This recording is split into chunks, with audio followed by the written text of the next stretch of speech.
You're listening to the Astromommy Daily Horoscope, a forecast that hopes to shine a light in the dark, helping us all see where we've been, where we are, and where we're going. Whether you're a first-time listener or a long-time subscriber, thanks for being here. I truly appreciate you being in the Astromommy community. I hope you enjoyed today's horoscope and card reading. If you would like to support the Astromommy newsletter, there are several ways to do so. Subscribe on Substack, share it with a friend, schedule a reading, check out my family's Etsy shop, Metaphysical Flamingo, or just leave a tip. Without further ado, here is the Daily Horoscope.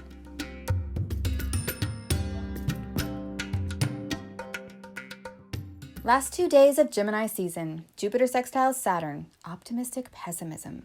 Daily horoscope for Monday and Tuesday, June 19th through the 20th, 2023.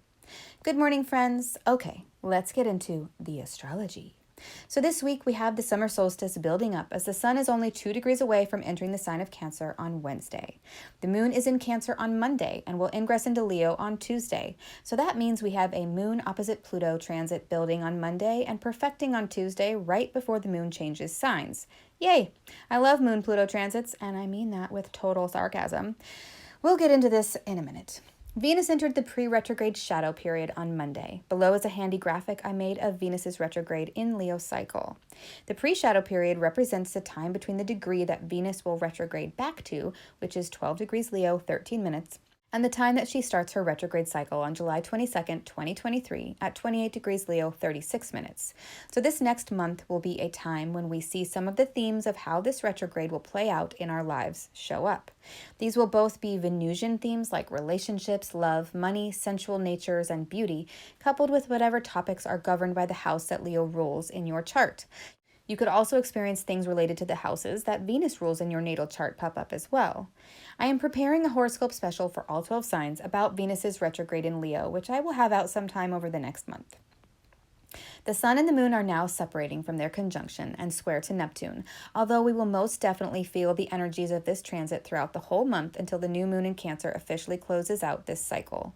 So we could be getting spiritual downloads and insights, dealing with karma around a solar figure or fatherly figure in our lives, and also trying to focus on the facts at hand rather than getting caught up in a fantasy world or idealized situation.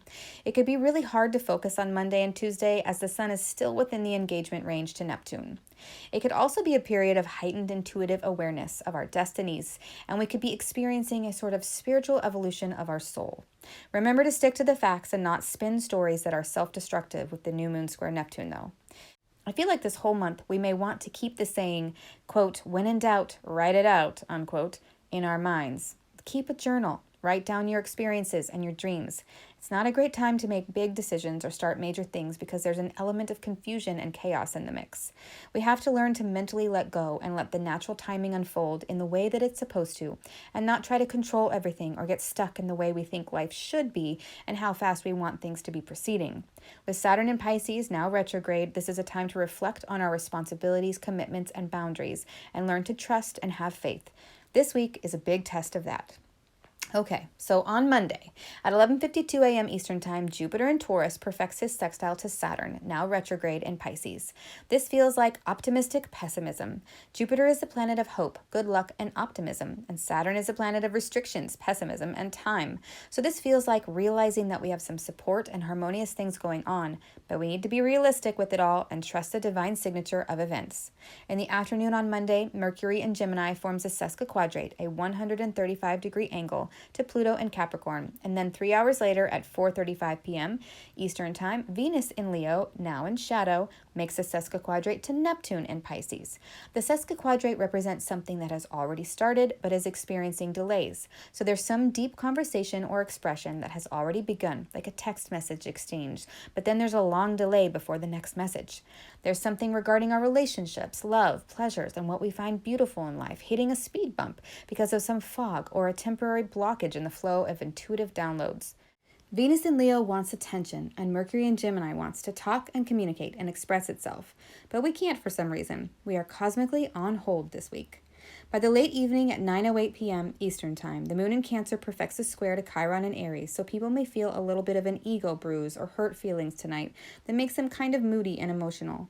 On Tuesday, the moon in Cancer makes a sextile to Uranus and Taurus right after midnight at 12:33 a.m. This could be symbolic of a sudden desire for something fresh, novel, or unusual in the environment. Maybe a streak of independence or an unexpected dose of popularity or a change in our circumstances supports us in feeling more comfortable and at home. Before the moon leaves her home sign of Cancer and enters Leo, she goes through a few aspects. First, a sesquiquadrate to Saturn in Pisces, then a trine to Neptune in Pisces, and finally her opposition to Pluto and Capricorn, all between 2:32 a.m. and 5:43 p.m. Eastern Time on Tuesday. So the whole day on Tuesday is full of a combination of things getting started, but also experiencing delays that ends in an opposition that feels really cathartic and like you have to make a decision. But I would caution about making an emotionally charged decision, especially with the square to Neptune from the Sun still in effect. Just journal. When in doubt, write it out. At 6:03 p.m. Eastern Time, the moon ingresses into the sign of Leo. The moon is now co-present with Venus and Mars, who are both in Leo, and all of these three together are screaming, "Look at me!" We may notice that people just want to be the center of attention. There is fun in the air and a spirit of joviality, but it could be really intense and possibly annoying. In the evening on Tuesday at 7:14 p.m. Eastern Time, Mercury in Gemini forms a semi-square and a sesquiquadrate to the north and south nodes. And then just 3 hours later at 10:37 p.m., the moon perfects a square to the nodes from the northern bending, a place of manifestation. Right after Mercury and the moon make these contacts to the nodes, the moon perfects a semi-square to Mercury. This little dance is indicating that there is something that people want to say, or some sort of news that has come out, and people are trying to assimilate it and make sense out of it. The moon and Mercury in a semi-square symbolize speaking without thinking, putting your foot in your mouth, or gossiping too much. There could also be travel delays or setbacks. There could easily be misunderstandings, so it is important to remember this energy for Tuesday night and practice thinking before speaking, writing, or communicating in any way. We may all want attention, but demanding it in an entitled way may actually backfire and you may end up being blocked. So don't do it. Just chill out and wait. As I have been saying, when in doubt, write it out. On Tuesday, your journal may get several entries, and that's okay. That's what a journal is for, right? Let's move on to the card for the day. What is the guidance for today? Warrior of Vessels. On this card, we see a brave mounted on a horse. He is slumped forward a bit and holding his horse still while he looks out over an empty range. A buzzard circles overhead. The warriors in the Native American tarot are akin to the knights in the traditional tarot and symbolize a person or situation that has a mission and has some support from his environment, represented by the fact that he is assisted by a horse.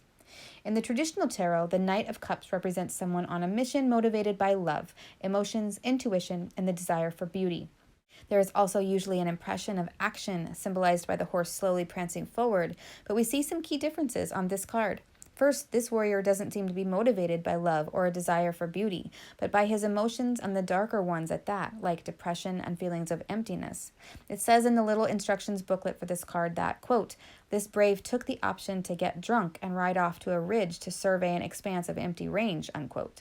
So already this card feels apathetic, like this person has given up on life and would rather just waste his days away doing nothing of importance. This is a very different sentiment than the traditional meaning of this card. It's almost like it's the reverse meaning, the shadow side, if you will. And second, the horse is standing still, indicating a period of rest, contemplation, or planning rather than slow forward movement. In the traditional tarot, it represents taking action on something or making a decision about something that comes from an internal place of knowing it's the right thing. But this card says something different. It says that there's a person who is lacking the qualities of compassion, understanding, and caring, or that maybe you are feeling a lack of these things yourself. I feel like the main message here is to not give up. Don't give in to a pessimistic outlook and become apathetic about your life. I also think the duality of the traditional tarot meaning with the meaning from this particular deck is a lot like the Jupiter sextile Saturn that is perfecting today. On one hand, we have an optimistic, loving, and compassionate person, and on the other hand, we have someone superficial, impressionable, and passive. It feels a lot like Eeyore from Winnie the Pooh. Don't be an Eeyore. It's time to trust your own inner mensch and do things with integrity, compassion, and from an open heart space. What do you think? Let me know what your take on this card is in the comments. I hope this is helpful. Until Wednesday, Astro Mommy. Thank you for reading or listening to the Daily Horoscope. Quick links and resources can be found at the bottom of the newsletter. Today's card was pulled from the Native American Tarot deck by Magna Weth Gonzalez, available on Amazon. If you seek knowledge and enlightenment, the Astronomy newsletter may be right for you. Side effects of reading or listening to the Astronomy newsletter are common and include joy, jubilation, delight, happiness, gratitude, love, triumph, feeling in tune with the universe, experiencing deep insights, reflections, and contemplations, a lightened soul, a lighter step, feeling awake when others are asleep, illuminated, enlightened, having spiritual experiences, noticing repeating numbers, animals in nature, or songs on the radio that speak to you, getting vibes, clairvoyance, clairaudience, and clairsmelliance, feeling like you know secret language, biophilia, crying tears of joy, emotional literacy, feeling lively, stable, exalted, having an auric glow, or feeling like you woke up on the right side of the bed have all been reported. If you purchase anything through the affiliate links that I provide in the newsletters, I will make a very small commission. Thanks for listening.